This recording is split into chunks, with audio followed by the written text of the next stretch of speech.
What's up everyone? Welcome back to another video. Today we have a super important video for anyone who's getting into selling on Amazon or already selling on Amazon that's curious about the softwares that I use in my personal Amazon business.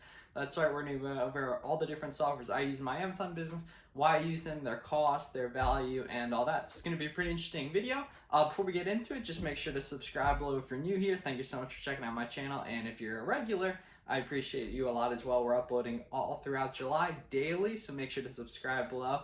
Let's get right into it. So the first software I use in my Amazon business is BQL, which is an AI-based repricing tool. It's essentially outsourcing my repricing, so I don't have to be checking Seller Central, making sure I'm buy box competitive all the time, and I just essentially outsource that repricing to the tool, and it edits all my prices to make sure I'm very competitive buy box wise. The nice part is they call it like AI. I don't know like how deep that goes and all that, but it does a really good job. I typically send it to moderate competition, and you place your max and min for that item, so it knows exactly what criteria you want to get into to stay profitable. So I definitely recommend taking advantage of BQL, and you can get a free 2-day or 2-week trial down below, I believe, using that link. So BQL is very, very helpful. I've tried out Reprice It in the past, and I know R is another good one as well, but BQL is what I personally use, and I use the $100 a month version of that. And obviously I'm selling a lot at scale, so that justifies that cost, but there are some cheaper options available if you're newer. The second tool I use in my Amazon business is Keepa. Keepa is really the only essential one on this list that you're gonna want to use if you're gonna want to be doing anything selling Amazon oriented, right? Keepa is, I think it's 15, 18 bucks a month, and it's essentially a product research tool that gives you a ton more data, right? So if you're just using the Amazon Seller app, when you scan a product, you're only going to be shown the sales rank and the prices of the other sellers, right? And sales rank can obviously be helpful. You can survive just using sales rank, but you're going to end up buying stuff that isn't super stable and everything, because sales rank is the instantaneous data given on that item when it could have just sold for whatever reason 10 times in the last day, and then the sales rank went really down and it shows like it's selling a lot quicker than it is, right? Keepa shows you data over the lifespan of the product, 12 months, 3 months out, and really lets you dial in on not only what it's selling for today, but what it sold for in the past, which gives you a clear, better indication of what it's going to sell for in the future, right? And so I will have some Keepa tutorials up on the channel probably by the time you're seeing this. So if you're interested in seeing me read Keepa charts live, you want to go check out those as well. So Keepa is very essential. It's the one I'd first get if I was getting into it. It is the one I first got when I was getting started out on Amazon. So Keepa is very essential, and I highly recommend getting good at reading Keepa charts, because that's going to help you a lot. Not only making more money by sourcing better, but you'll save money and gradually, just by math, end up making more money as well by not buying the wrong stuff, by making more educated buying decisions. The third one is ScoutIQ. ScoutIQ is another one on the cheaper side. ScoutIQ is for sourcing books. When I'm actively sourcing books and textbooks like I did a lot back in college, ScoutIQ is very helpful because, once again, it's a tool that provides advanced data. It actually partners up with Keepa too. The nice thing about ScoutIQ as well is it not only shows you the sales rank, it shows you the e-score, which is how many times the book sold in the last 6 months, I believe, which is another very helpful metric, because books, the sales rank can be deceiving once again, because a million ranked book probably doesn't sell super often, but if it's sold twice in the last week, it's going to look a lot lower than it is. So you can use Keepa with ScoutIQ within the app to give you a better data reading on that. And the real big kicker for ScoutIQ is you can partner with the Bluetooth scanner. When you're outsourcing in a thrift store or library sale, you can scan a lot quicker, or just scan with your phone, and ScoutIQ will automatically just ding if it's profitable, or just come up red if it's not good. So you can set specific triggers within the app when you're buying criteria, both for profit and sales rank. So you're not only buying stuff that's not only profitable, but also is actually in a sale, and it'll help you a lot in the sourcing process on that. So ScoutIQ is very helpful. There's live and database mode.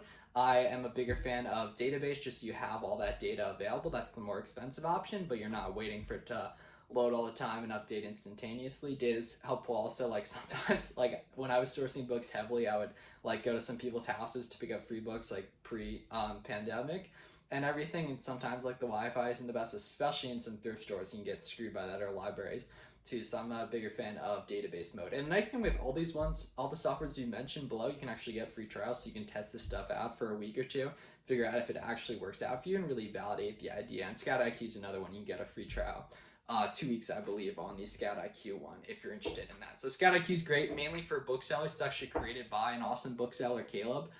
So it's one of the more ones tailored to a specific niche of Amazon reselling. So I'd probably only recommend using ScoutIQ, or I would definitely recommend only using ScoutIQ if you're going to be selling books. But books are a great starting product, and I have content on the channel going over sourcing used books, why they make sense, and why they're a good product to start with.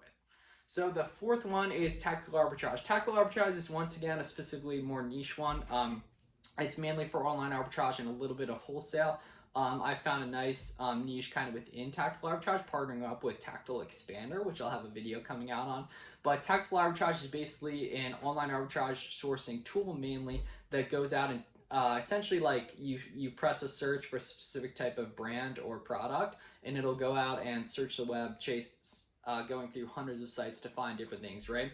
So say I'll check like the Rakuten site, and if Walmart has a good deal, if Ulta Beauty has a good deal, I'll then go and plug that site into Tactical Arbitrage, and it'll search through connected with Amazon to see what items are profitable. So Tactical Arbitrage was really helpful when I was getting started with doing a lot of online arbitrage back in like March and April, and I gradually built out my own methods and still use it a little bit, but I've been having a lot more value going out and actually finding my own replenishables and using my own methods, but I wouldn't have been able to find those and develop those methods if I hadn't used TA at the start. So TA is very helpful. I previously was using the $130 a month version, but I've since gonna go ahead and downgrade that, I think, to the $80 or $70 version for just the online arbitrage one. There's actually some cheaper plans as well, but I want to have those both product and reverse sourcing, and I'll have some TA tutorials coming out on the channel as well if you're interested in tactical arbitrage. So tactical arbitrage is, once again, like I said, it's one of the more niche products on the list, but if you're doing online arbitrage and want to get exposure, especially to other types of categories, it's really good because you can search through, different beauty sites, different supplement sites, obviously different shoe sites, like I mainly do apparel and all that, and really expose yourself to some different niches and find the brands that are good, and then that's going to help you do RA and potentially get into wholesale and all that. So tactical arbitrage is a great one, especially at the start when Keepa's what I'm always going to be using, as well as repricing I'm always going to need as well. And the fifth one is another one of these essential ones.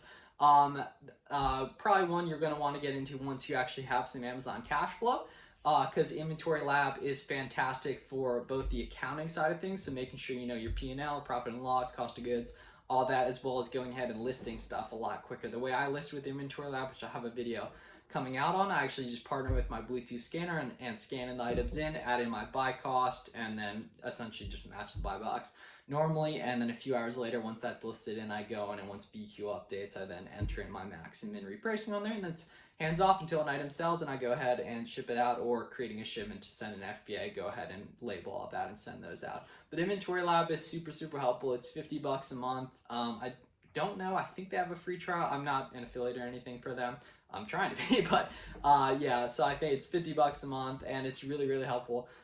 People always ask InventoryLab or AccelerList. I'm a bigger fan, at least right now, of InventoryLab. AccelerList, from what I've noticed, is mainly used by booksellers, when all the other types of wholesale arbitrage sellers I talk to, they're all using InventoryLab, and InventoryLabs work better for me.